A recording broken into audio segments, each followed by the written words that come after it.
sem respeitar nenhuma fronteira, a partir dos meios de comunicação que hoje se proliferam sobre toda a terra, desafia-nos profundamente. E eu fico pensando que alguns desses paradigmas também alcançaram a igreja. Se não, vejamos o seguinte: houve uma época em que a doutrina certa era suficiente para nos conduzir a Deus. Hoje entende-se que a experiência é quem nos conduz à doutrina. Isso significa dizer que a gente saiu de uma percepção objetiva da verdade para uma percepção subjetiva da verdade do relacionamento com Deus. Entendido o seguinte: se você tem a doutrina certa, se você tem a verdade, você é conduzido a Deus. Agora, se você constrói a sua experiência com Deus, não importa como, então você tem a verdade. Observe que o critério de avaliação da verdade mudou. O que se usa como critério para se avaliar a verdade não é a doutrina, mas a experiência. Isso significa dizer que cada um constrói a sua experiência no campo da subjetividade. E assim cada um constrói a sua verdade religiosa, a sua concepção de Deus, de igreja, de Bíblia. E é assim que acontece. Uma outra quebra de paradigma é que antigamente nós tínhamos dois polos. Nós tínhamos aqueles que entendiam que nós deveríamos condenar a cultura porque ela era maléfica. Existiam aqueles que entendiam que a gente tinha que transformar a cultura porque isso era a missão da igreja. Hoje, a tendência não é nem de condenar a cultura, porque isso não é politicamente correto, nem de transformar, porque isso dá trabalho. A tendência hoje é adotar a cultura, absorvê-la, moldar-se a ela, se conformar às suas filosofias, à sua maneira de existir, de ser, de se casar, de namorar, de comprar, de vender. É a maneira mais fácil da igreja se tornar aceitável, da igreja crescer. É ela simplesmente se adaptar à cultura do seu tempo. Alguns pregam isso.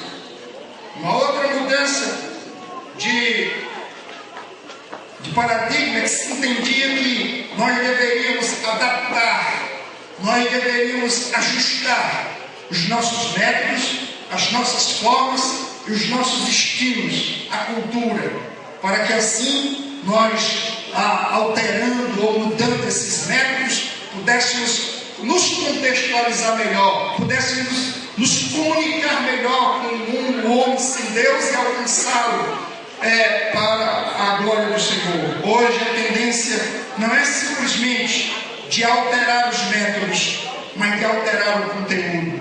Simplesmente porque se diz que a mensagem do Evangelho ela não é compatível com o homem pós-modernista, de que a mensagem do Evangelho de alguma maneira ela é ultrapassada.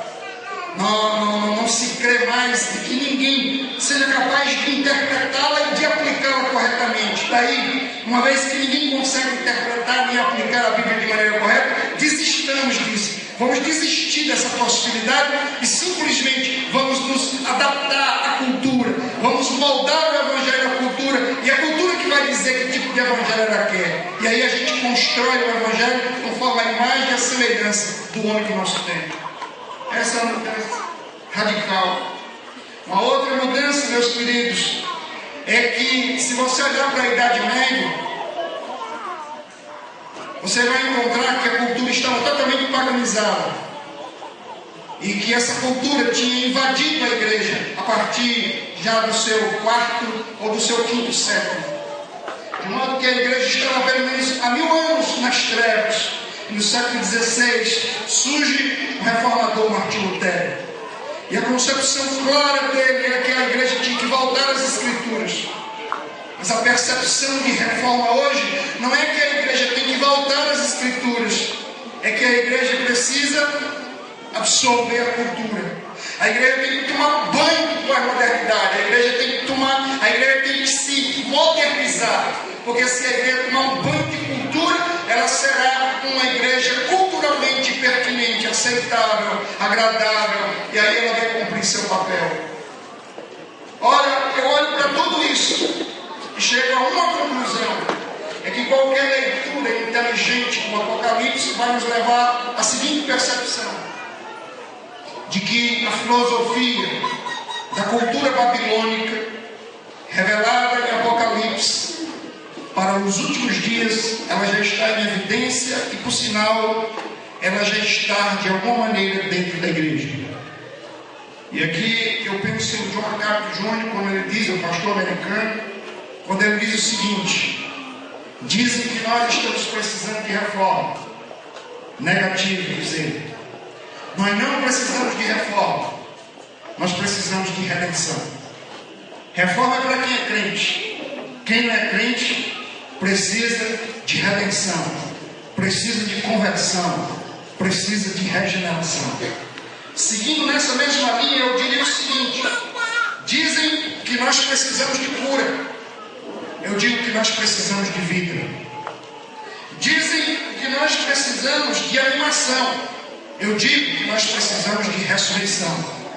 Você reanima ou anima alguém que está desmaiado, mas quem está morto, você não pode reanimar, você tem que ressuscitar. Dizem que nós precisamos de pós-modernismo.